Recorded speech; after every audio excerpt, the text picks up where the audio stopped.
My girlfriend said not tonight, too tired when I mentioned moving in together. 48 hours later, she blocked me on everything. So I read the lease I guaranteed, sent one email at 11:47 p.m., and watched 30 days rewrite her entire life. Okay, so I am still processing this and honestly don't know if I went nuclear or just protected myself. I need some outside perspective because my brain is spinning. I have been with Brooke for 10 months. Like, good together talking about weddings, getting a Labrador, the whole thing. She is this TikTok stylist with that soft girl aesthetic champagne taste, but let's say her income's more IPA budget. Whatever, I make decent money as a civil engineer here in Nashville, so I didn't mind covering dinners and stuff.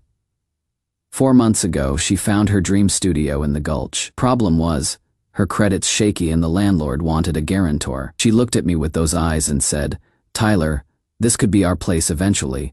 So I signed the paperwork and fronted the $3,100 security deposit, then bought pretty much everything: sofa, bed, dining table, television, those fancy linen drapes she had to have. I even assembled it all myself because she doesn't do IKEA instructions. God, typing this makes me feel so stupid. 2 weeks ago, I brought up timelines. My lease ends in 4 months, and I figured we should start looking for a 2-bedroom that is actually ours. You know? Nothing heavy, just, hey, want to start browsing places for when we move in together? She went completely stiff. Tyler, not tonight. I am too tired for this conversation. I thought maybe she was stressed about work. But then, nothing. For 48 hours, radio silence. Then I realized she had blocked me on everything. Instagram, TikTok, texts bouncing back, calls going straight to voicemail. I panicked, drove to her place thinking something happened. Maybe she was hurt. My fob still worked, so I went up. Lights were on. That is when I saw them. Size 12 sneakers by the door. My door technically, since my name's on the guarantor paperwork. I bought that welcome mat. In the kitchen, this guy Chase. Some fitness coach from Franklin had his hand on her back while she made coffee. At 9 p.m., both looked comfortable, like this wasn't new.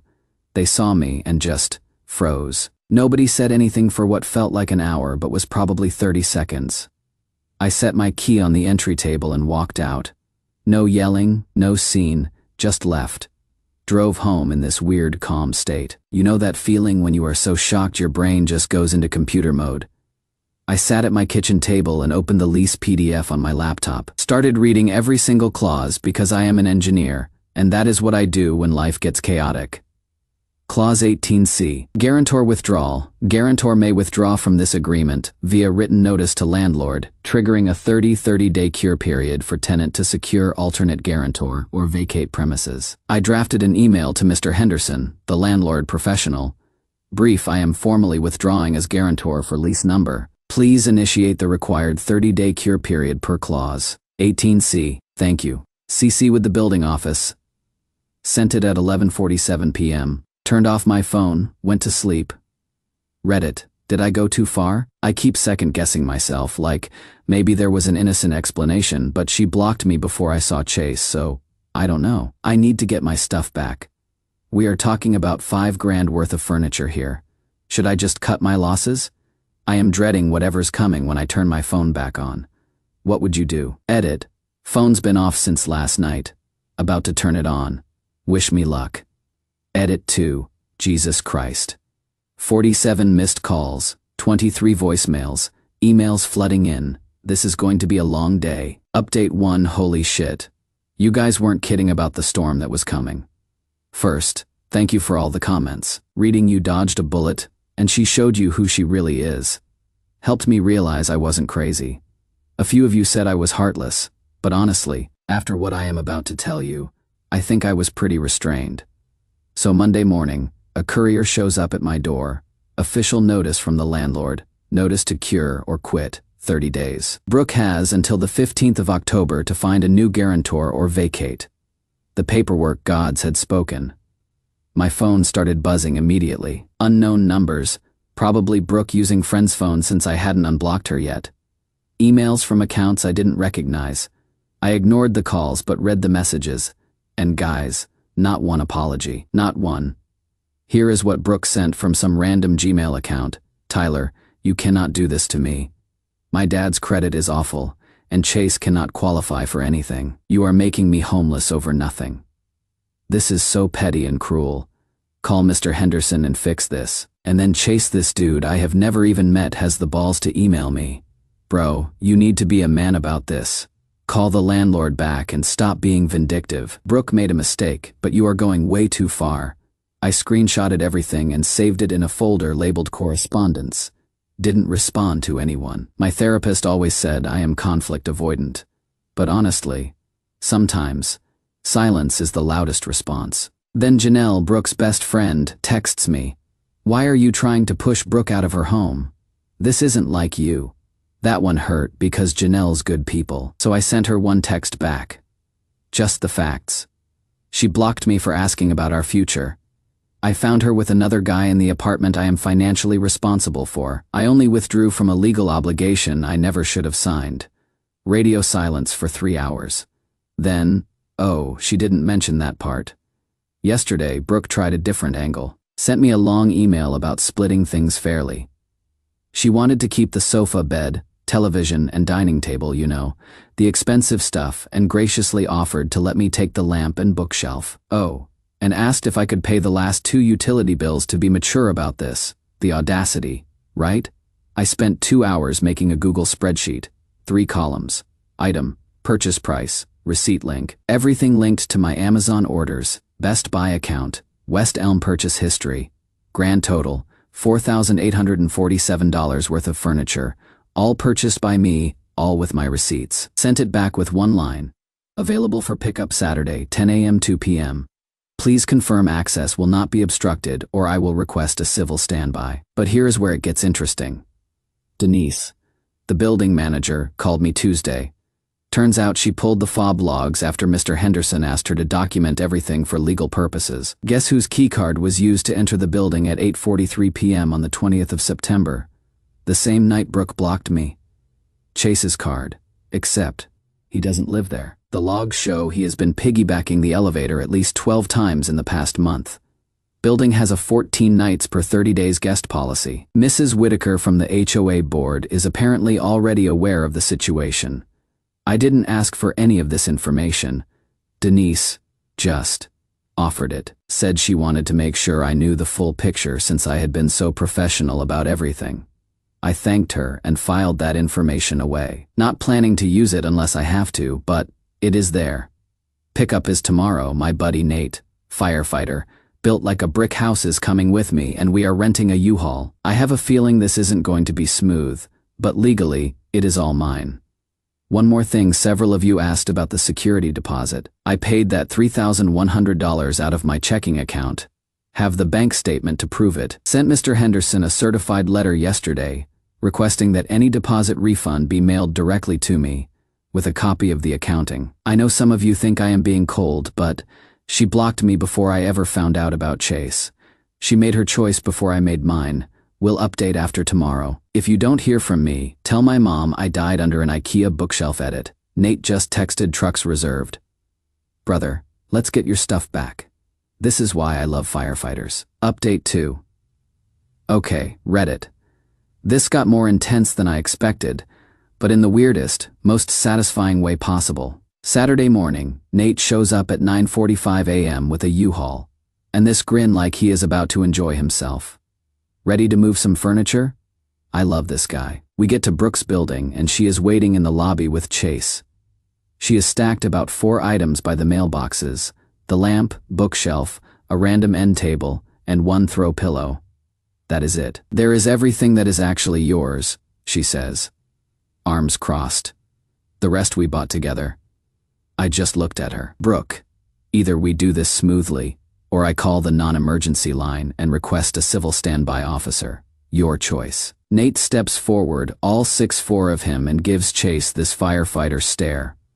Problem, gentlemen. They stepped aside. 2 hours later, we had loaded everything, and I mean everything. The West Elm sofa she loved so much. The king bed with the fancy frame. The 65 television. The dining table where we used to eat takeout and plan our future. All of it gone. Brooke kept saying this is theft but couldn't explain how furniture I bought with my money was theft. Chase kept muttering about being a man, which was rich coming from a guy hiding behind his girlfriend's blocked communications. Best part? While we are loading the truck, Mrs. Whitaker, the HOA board president, walks over with a clipboard. "Miss Ellis, I need to discuss the ongoing violations of our overnight guest policy. We have documented 14 separate overnight visits by an unauthorized resident this month, plus noise complaints from 4B and 7A. The fines total $420 so far." I didn't say anything. Just loaded my bookshelf while Brooke stammered through some excuse about friends visiting. But wait, it gets better. "Remember that certified letter I sent about the security deposit?" Mr. Henderson responded Thursday. He deducted $650 for early termination and cleaning fees. Fair enough, the place was trashed, and cut me a check for $2,450. Brooke lost her mind, got 17 calls from unknown numbers, then emails from Chase saying I was stealing her deposit money. So I did what any engineer would do. I filed a small claims court case for the remaining $650, attaching all their emails as exhibits. Specifically, the ones where Brooke called my furniture gifts and Chase said I wouldn't get a dime. The court date was set for this Wednesday. Tuesday night, I got an e-transfer for $650. No message, just money. I withdrew the claim Wednesday morning. Because here's the thing, I never wanted to destroy anyone's life. I just wanted out of a situation where I was being used, and I wanted my property back. The legal system worked exactly like it was supposed to. 2 days ago, Denise texted me an update I didn't ask for. Brooke gave notice. She couldn't find another guarantor. Shocking, I know. And Chase's credit qualified him for exactly nothing. They are moving to his shared apartment in Antioch. Janelle apologized for initially taking sides without knowing the facts. Said Brooke's version of events was incomplete. The weirdest part, I am not angry anymore. That cold, calculating energy from 2 weeks ago is just gone. I have my stuff, my money, my dignity. Order is restored. Setting up my own place in East Nashville now. The furniture looks better in here anyway. Edit. Someone in the comments asked about the guest policy violations. I never reported Chase. Mrs. Whitaker figured that out on her own through building logs and neighbor complaints. Sometimes karma doesn't need help. Edit 2. To everyone asking about the blocking, she blocked me before I found Chase there. That is what made me realize this was premeditated. Not a moment of weakness. That is what flipped my switch from, let's work this out, to time for spreadsheets. Final update Reddit. This is probably my last update on this situation. Life's been peaceful. Actually, I am writing this from my East Nashville apartment while assembling a new bookshelf. Bought it myself. Assembled it myself, like old times. The anger that carried me through September is completely gone. Just quiet satisfaction that I handled things the right way. Ran into Brooke at Kroger last week. Awkward for about 10 seconds. Then she actually apologized, said blocking me was wrong. And she knew it was wrong when she did it. She is couch surfing with friends now. Credits shot from the broken lease. Chase apparently wasn't as committed when it came time to actually help with consequences. I told her I hoped things worked out for her, and I meant it. No gloating, no satisfaction in her struggles. Just two people who took different paths and ended up exactly where those paths led. Some loose ends for those who have been following. Mr. Henderson sent me a thank you note for handling the situation professionally. Said most guarantor withdrawals turn into screaming matches and property damage. Made me feel good about staying calm. Denise updated the building's guest policy because of the Chase situation. Stricter enforcement, better documentation. She had me on the announcement. Probably just to close the loop. My therapist says I have grown. 6 months ago, I would have kept enabling the situation, probably signed another lease. Except for myself, fear of conflict kept me in some bad patterns. But sometimes conflict is just necessary maintenance. Started dating someone new. Emma's a teacher, has her own apartment. Insists on splitting everything 50-50ths. We are taking it slow. After Brooke, I appreciate someone who communicates directly instead of blocking me when uncomfortable conversations come up. The folder on my desktop labeled correspondence is archived now. Sometimes I see it when I am looking for work files, and remember that month when my world flipped upside down. But it doesn't hurt anymore. It is just data. I learned that love without respect isn't actually love. And commitments without paperwork are just wishes. Thanks for all the support. Reddit. This community helped me realize I wasn't crazy for protecting myself. Sometimes the most loving thing you can do is walk away. Time to finish this bookshelf and get on with my life. Edit. For everyone asking about Emma, we met through Nate's girlfriend at a trivia night. She knew the whole story before our first date, said she appreciated that I handled my business like an adult. That is when I knew she was a keeper. Edit 2. The bookshelf is assembled perfectly. No leftover screws, no wobbling. Small victories, right? Post locked. Thanks for the gold, kind strangers.